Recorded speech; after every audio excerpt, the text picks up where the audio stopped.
വേദിയിൽ ഉപവിഷ്ടരായിട്ടുള്ള ഐക്യജനാധിപത്യ മുന്നണിയുടെ സംസ്ഥാന ജില്ലാ മണ്ഡലം നേതാക്കൾ ഇന്ന് യോഗത്തിൽ പങ്കെടുത്തിട്ട് പട്ടാമ്പി നിയോജക മണ്ഡലത്തിലെ ഐക്യജനാധിപത്യ മുന്നണിയുടെ നിയോജക മണ്ഡല ഭാരവാഹികൾ, വിവിധ പോഷക സംഘടനകളെ പ്രതികരിച്ച് എത്തിച്ചേർന്നിട്ടുള്ള ഭാരവാഹികൾ, പഞ്ചായത്ത് പ്രസിഡന്റുമാർ, പഞ്ചായത്ത് അംഗങ്ങൾ, മുനിസിപ്പൽ കൗൺസിലർമാർ ഉൾപ്പെടെയുള്ള പ്രിയപ്പെട്ട സഹോദരി സഹോദരന്മാർ, ഐക്യജനാധിപത്യ മുന്നണിയുടെ സ്ഥാനാർത്ഥിയായി മത്സരിക്കുക എന്നുള്ളത് തന്നെ ജീവിതത്തിൽ ഒരു മഹാഭാഗ്യമായിട്ട് ഞാൻ കരുതുകയാണ്. കേരളത്തിൽ ഐക്യജനാധിപത്യ മുന്നണി ഒരു വലിയ തിരിച്ചുവരവിന്റെ അരികെ നിൽക്കുമ്പോൾ അതിന്റെ ഭാഗമായി പ്രവർത്തിക്കാൻ പട്ടാമ്പി നിയോജക മണ്ഡലത്തിന് സാധിക്കുമെന്നുള്ളത് തന്നെയാണ് എന്റെ പരിപൂർണമായ വിശ്വാസം.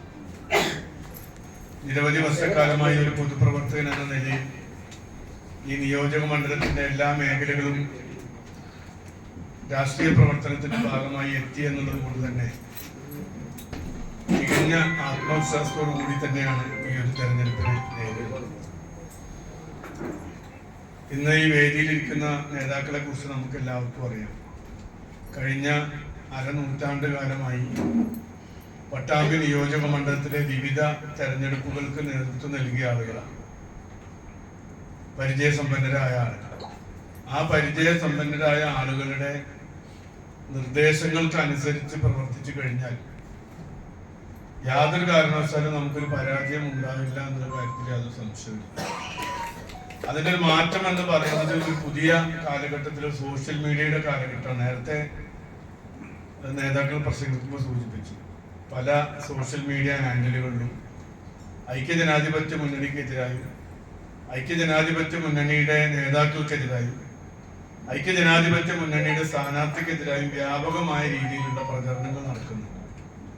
അപ്പൊ ഞങ്ങൾ കഴിഞ്ഞ 1-2 ദിവസമായി അത്തരം സോഷ്യൽ മീഡിയ ഹാൻഡിലുകൾ വളരെ കൃത്യമായി പരിശോധിക്കുമ്പോൾ ഒന്ന് പരിപൂർണമായി ആർട്ടിഫിഷ്യലായി ഉണ്ടാക്കിയതാണ്. അതായത് വ്യാജ പ്രൊഫൈലുകളാണ്.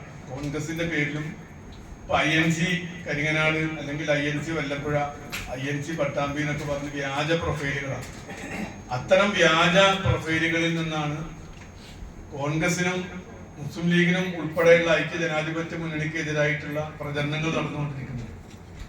അത് പ്രത്യേകം എടുത്ത് പരിശോധിച്ചപ്പോൾ ഏകദേശം 50% ഇടതുപക്ഷ ഹാൻഡിലുകളാണ്. ബാക്കി വരുന്നത് നമ്മുടെ ജില്ലയിൽ നിന്നല്ലാത്ത ആളുകളാണ്. അപ്പോൾ വിദേശ രാജ്യങ്ങളിൽ നിന്നും ഇതര ജില്ലകളിൽ നിന്നും മറ്റു രാഷ്ട്രീയ പാർട്ടികളിൽ നിന്നുമാണ് വ്യാപകമായ രീതിയിൽ ഇത്തരം പ്രചരണങ്ങൾ നടക്കുന്നത്.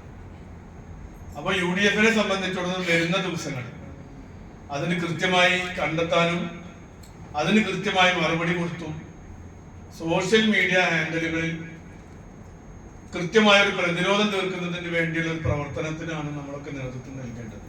ഇന്ന് യൂത്ത് കോൺഗ്രസിന്റെയും യൂത്ത് ലീഗിന്റെയും പ്രവർത്തകർക്ക് ഇന്ന് ഇവിടെ എത്തിയിട്ടുണ്ട്. വിദ്യാർത്ഥി യൂണിയൻ സംഘടനാ പ്രവർത്തകർ ഇവിടെ എത്തിയിട്ടുണ്ട്. അത്തരത്തിലുള്ള ഉത്തരവാദിത്തങ്ങൾ അവരെ ഏറ്റെടുത്തു കഴിഞ്ഞാൽ വളരെ കൃത്യമായി അതിനെ പ്രതിരോധിക്കാൻ നമുക്ക് സാധിക്കും എന്നുള്ള കാര്യത്തിൽ യാതൊരു സംശയവും.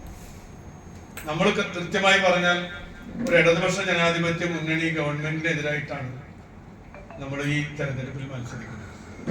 പരിപൂർണമായും ഓരോ വ്യക്തിയുടെയും ഓരോ പ്രദേശത്തിന്റെയും വികസന പ്രവർത്തനങ്ങൾ ചർച്ച ചെയ്യണം എന്നല്ല, ചർച്ച ചെയ്യരുത് എന്നല്ല, പക്ഷെ ചർച്ച ചെയ്യുന്നതിനേക്കാൾ ഉപരിയായി അതൊരു സംസ്ഥാന രാഷ്ട്രീയം എന്ന രീതിയിലേക്ക് ഇതിനെ എത്തിക്കാൻ നമുക്ക് എല്ലാവർക്കും സാധിക്കണം.